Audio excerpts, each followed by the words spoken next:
God is silent in a situation in our life, it's a time for us to say, God, speak to me more. It's a time for us to say, I'm listening. Just tell me what to do. It is not a time for us to just, ignore and just proceed because God didn't say nothing to us.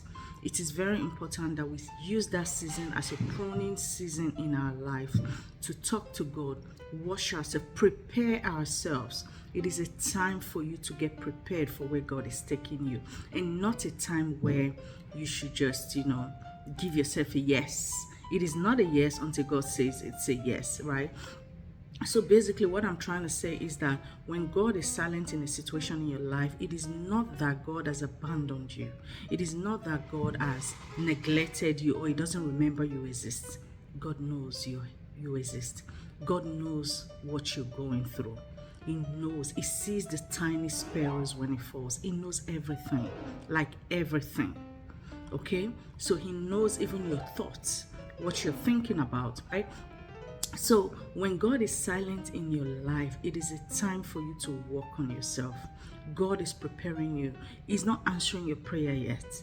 It is not because He has abandoned you, but it is because you are not prepared for that prayer you're praying. It is time for you to work on yourself. If you have to go to therapy, you go to therapy. If you have to go to deliverance, you go to deliverance. If you have to, just whatever the situation is. If it is time for you to study more so you can be prepared for the situation where God is taking you, it is time for you to do that.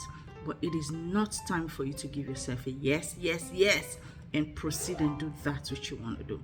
Because this is something I've dealt with in the past where I prayed to God for something and He didn't say nothing. But I kind of felt this peace of mind. But one thing I failed to realize is that if He speaks to me in other ways and He's not speaking to me in this situation right now, then we have a problem there. It is time for me to hold on, hold my peace, and let the Lord speak, even no matter how long it takes. Not a time for me to jump on it, even though I had a peace, but I still went ahead to do that. And then I realized later when God spoke that, ooh, yes. So it is important that we pray to God and let Him speak. Don't rush Him. Okay? Ladies, remember, on every single video I make, it's all about ladies breaking boundaries. My name is Lisa, and I approve this message.